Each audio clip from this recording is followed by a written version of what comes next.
მოგესალმებით ეთერშია სტასუტევის საინფორმაციო გამოშვება დღის მთავარ სიახლეებს მარია მელიავა გაგაცნობთ. ქართული ოცნების პრორუსულ, პროირანულ, პროჩინურ რეჟიმს ამერიკა ეზიზღება, მალე წარმოვადგენ კანონ პროექტს, რომელიც წინააღმდეგობას გაუწევს მათ ვოუქ ცენზურას. ამის შესახებ ამერიკელი კონგრესმენი ჯო უილსონი სოციალურ ქსელში წერს. მისი თქმით, ქართული ოცნება სიტყვის თავისუფლებას ანადგურებს. როგორც მოსალოდნელი იყო, ქართული ოცნება სიტყვის თავისუფლებას სიძულვილის ენის შეჩერების საბაბით ანადგურებს. ამ ვოუქ პრორუსულ, პროირანულ, პროჩინურ რეჟიმს ამერიკა ეზიზღება, მალე წარმოვადგენ კანონ პროექტს, რომელიც წინააღმდეგობას გაუწევს ამ ვოუქ ცენზურას, წერს უილსონი. თინათინ რუხაძე კულტურის მინისტრის თანამდებობას ტოვებს. შესაბამის განცხადებას რუხაძე სოციალურ ქსელში ავრცელებს. Facebook-ზე გავრცელებულ განცხადებაში თინათინ რუხაძე გადაწყვეტილების მიზეზად ჯანმრთელობის მდგომარეობას ასახელებს და წუხს, რომ ჯანმრთელობის მდგომარეობა არ აძლევს საშუალებას სათანადო ყურადღება დაუთმოს საქმეს, რომელიც ძალიან უყვარს და მისთვის ძვირფასია. რუხაძე მადლობას უხდის პრემიერ-მინისტრს გამოცხადებული ნდობისთვის, ასევე მთავრობის ყველა წევრს და სამინისტროს თანამშრომელს და აღნიშნავს, რომ რჩება გუნდის გულშემატკივრად. პრემიერ-მინისტრთან კონსულტაციის შემდეგ მივიღე გადაწყვეტილება დავტოვო კულტურის მინისტრის თანამდებობა. მადლობა მინდა გადავუხადო პრემიერ-მინისტრს გამოცხადებული ნდობისთვის. მადლობა მთავრობის თითოეულ წევრს მხარდაჭერისა და თანადგომისთვის. მადლობას ვუხდი ყველას, ვინც მხარს უჭერდა ჩვენს წამოწყებებს. განსაკუთრებული მადლობა კულტურის სამინისტროს თითოეულ თანამშრომელს და უღალავი შრომისა და ერთგულის სამსახურისთვის. ვრჩები თქვენს გულშემატკივრად და გისურვებთ წარმატებებს, წერს რუხაძე.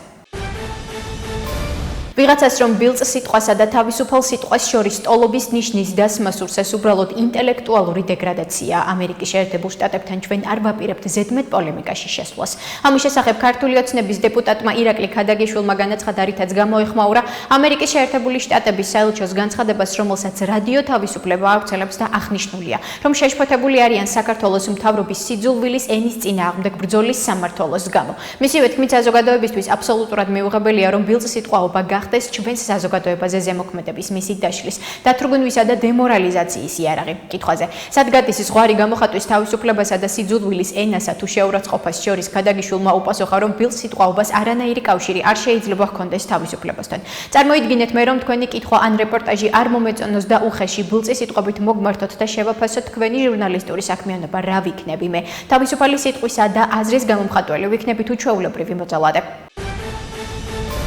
გარემოს დაცვისა და სოფლის მეურნეობის სამინისტროს სისტემაში შემავალი გასტრონომიის ეროვნული სააგენტოს, რომელიც ფუნქციონირებას უკვე შეუდგა ხელმძღვანელის მოვალეობას დროებით გარემოს დაცვისა და სოფლის მეურნეობის მინისტრის მოადგილე ლაშა ავალიანი შეითავსებს. ამის შესახებ გარემოს დაცვის სამინისტროში აცხადებენ. საქართველოს მთავრობის დადგენილებით გარემოს დაცვისა და სოფლის მეურნეობის სამინისტროს სისტემაში ფუნქციონირებას ახალი საჯარო სამართლის იურიდიული პირი, გასტრონომიის ეროვნული სააგენტო იწყებს. სააგენტო შეიქმნა ქვეყნის გასტრონომიული მემკვიდრეობის დაცვის განვითარების, პოპულარიზაციისა და საერთაშორისო ცნობადობის გაძლიერების, ასევე გასტრონომიის სფეროში ერთიანი სახელმწიფო პოლიტიკის ფორმირებისა და განხორციელების მიზნით. ამ ეტაპზე სააგენტოს ხელმძღვანელის მოვალეობას დროებით გარემოს დაცვისა და სოფლის მეურნეობის მინისტრის მოადგილე ლაშა ავალიანი შეითავსებს. სააგენტოს საქმიანობა ხელს შეუწყობს რეგიონული განვითარების პროცესს, სოფლის მეურნეობის დივერსიფიკაციასა და ტრადიციული ადგილობრივი პროდუქტების კომერციალიზაციას, რაც გაზრდის სოფლად მცხოვრები მოსახლეობის შემოსავლებს, გააძლიერებს ადგილობრივ წარმოებას და წაახალისებს სოფლის ეკონომიკურ განვითარებას.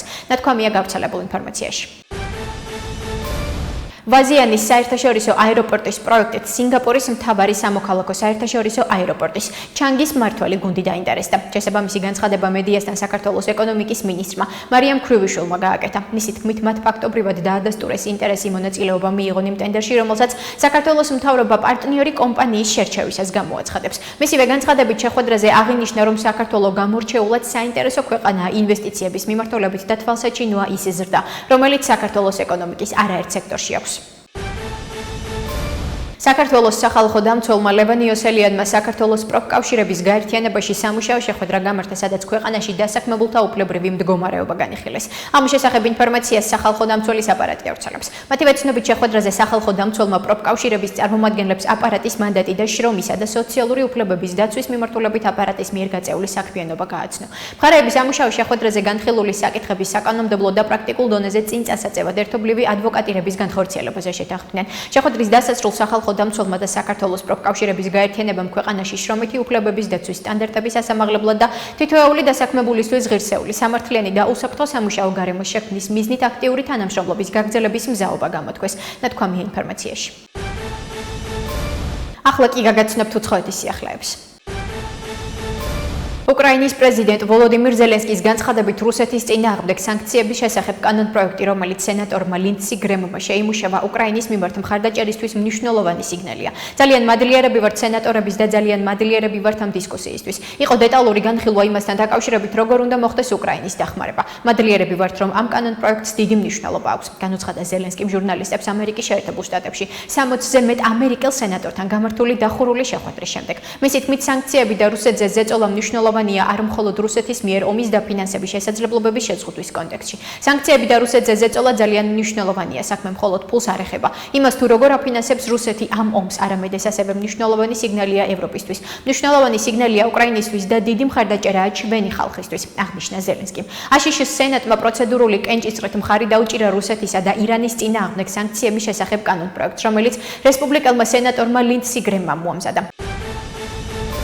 იაპონიის სამხრეთ-დასავლეთით მომხდარ მიწისძვრას სულ მცირედ 13 ადამიანი ემსხვერპლა. BBC-ს ინფორმაციით ამის შესახებ პრემიერ-მინისტრმა სანაე ტაკაიჩიმ განაცხადა. მიწისძვრის შედეგად ნაწილობრივ ჩამონგრეულ კუმამოტოს სავაჭრო ცენტრში, სადაც ბევრი ადამიანია ჩარჩენილი, სამაშველო სამუშაოები მიმდინარეობს. კუმამოტოს პრეფექტურის წარმომადგენლების განცხადებით ევაკუირებულია 9872 ადამიანი. ამასთან დაახლოებით 36700 ოჯახი ელექტროენერგიის გარეშეა დარჩენილი. მიწისძვრა, რომლის სიმძლავრეც აშშ-ის გეოლოგიურმა სამსახურმა 6.8 მაგნიტუდად შეაფასა სამშაბათს კუნძულ კიუშიუზე, კუმამოტოს პრეფექტურაში მოხდა. ხელისუფლებამ 1 მეტრის სიმაღლის ტალხის გამო ცუნამის შესახებ გაფრთხილება გაავრცელა. იაპონიის ხელისუფლებამ ცუნამის შესახებ გაფრთხილება კიუშიუზე მდებარე კუმამოტოს, ნაგასაკის, კაგოშიმას, ფუკუოკას, საგას, ოიტასა და მიაზაკის პრეფექტურებისთვის გამოსცა. ამერიკელი სენატორები რუსეთისა და ირანის წინააღმდეგ ახალ სანქციებზე შეთანხმდნენ. ამის შესახებ ინფორმაციას გამოცემა ბლუმბერგი ავრცელებს. როგორც გამოცემა აღნიშნავს, აშშ-ის პრეზიდენტი მხარს უჭერს კანონპროექტს და მისი კენჭისყრა სამშაბათს გვიან საღამოს იგეგმება. სენატორების ორპარტიულმა ჯგუფმა სამშაბათს დიდი ხნის ნანატ კანონპროექტზე შეთანხმების მიღწევის შესახებ გამოაცხადა, რომელიც საშუალებას მისცემს პრეზიდენტ ტრამპს დამატებითი შეზღუდვები შემოიღოს რუსული ენერგორესურსების ძირითადი მყიდველების წინააღმდეგ, ასევე ირანის წინააღმდეგ. ტრამპმა თავისი მხარდაჭერა გამოხატა ამ ზომის მიმართ, რომელსაც გარდაცვლილი სენატორი ლინდსი გრემი იცავდა, ხოლო მასზე პროცედურული კენჭისყრა სამშაბათს გვიან საღამოთია დაგეგმილი. წერს გამოცემა. კანონპროექტი ირანის წინააღმდეგ სანქციების მოქმედებას ახანგრძლივებს და ცალკე ეხება რუსული ბუნებრივი აირისა და ნავთობის ექსპორტიორებს. ასეთი იყო მიმდინარე სიახლეები მომავალ შეხვედრამდე.